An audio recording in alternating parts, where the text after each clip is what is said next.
ഇനിയും നീ എത്രമാത്രം അതപ്പതിക്കുമെന്ന് പറ. ഒരു പെൺകുട്ടി അവളുടെ അനുവാദമില്ലാതെ കല്യാണം കഴിക്കുന്നതിന്റെ അർത്ഥം എന്താണെന്ന് അറിയോ നിനക്ക്? നിനക്കും 3 പെങ്ങന്മാരുണ്ടെന്നുള്ള കാര്യം നീ മറന്നോ? ഞാൻ ആരോട് ഈ പറയുന്ന പോലെ ബലമായിട്ട് ഒന്നും ചെയ്തിട്ടില്ല. പിന്നെ നിങ്ങൾ എന്നെ ഇതുവരെ മനസ്സിലാക്കിയിട്ടില്ല, ഇനി അങ്ങോട്ട് മനസ്സിലാക്കാനും പോകുന്നില്ല. ഇവിടെ നമ്മൾ തമ്മിലുള്ള കാര്യമല്ല പറയുന്നത്, ഈ പെൺകുട്ടിയെ കുറിച്ചാണ് സംസാരിക്കുന്നത്. ആരാ ഇവള്? എടാ, ഇവള് ആരാണെന്ന്? ഇതെന്റെ ബോസിന്റെ മകളാ ഇഷ. സാർ ഇവളെ വേറൊരാൾക്ക് കല്യാണം കഴിച്ചു കൊടുക്കാൻ വേണ്ടി തീരുമാനിച്ചതാ. പക്ഷെ ഇവളതിന് തയ്യാറാവാതെ സാറിനെ എതിർത്ത് നിന്നു. അതോടെ കല്യാണം മുടങ്ങിപ്പോയി. അങ്ങനെ സാറിനെ ഇൻസൾട്ട് ചെയ്ത ദേഷ്യത്തിന് എന്നോട് ഇവളെ കല്യാണം കഴിക്കാൻ പറഞ്ഞു. ആഹാ, അയാള് വിവാഹം കഴിക്കാൻ പറഞ്ഞു, ഉടനെ നീ എങ്ങ് കഴിച്ചു അല്ലേ?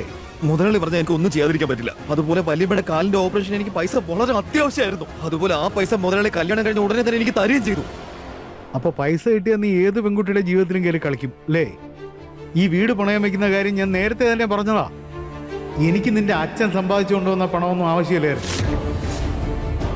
അതെങ്ങനെയാടാ? ഇനിയും നീ എന്നെ നാണം കെടുത്തില്ല, തലയോർത്തി നടക്കാൻ പറ്റുമെന്ന് കരുതിയപ്പോ ദേ മറ്റൊരു ഇടുത്തി കൊണ്ട് തലയിലിട്ടിരിക്കുന്നു. ഇന്ന് നീ എല്ലാ പരിധികളും ലംഘിച്ചിരിക്കുക. ഒരു പെൺകുട്ടിയോടാ നീ ഇങ്ങനെ ചെയ്തിരിക്കുന്നത്.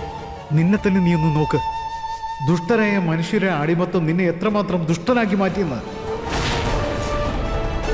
നീയൊന്നും ഒരാളുടെ മകനുമല്ല, ഒരാളുടെയും സഹോദരനുമല്ല.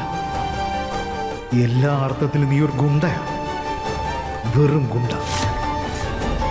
ഇനി എന്നും അങ്ങനെ ആയിരിക്കുകയും ചെയ്യും.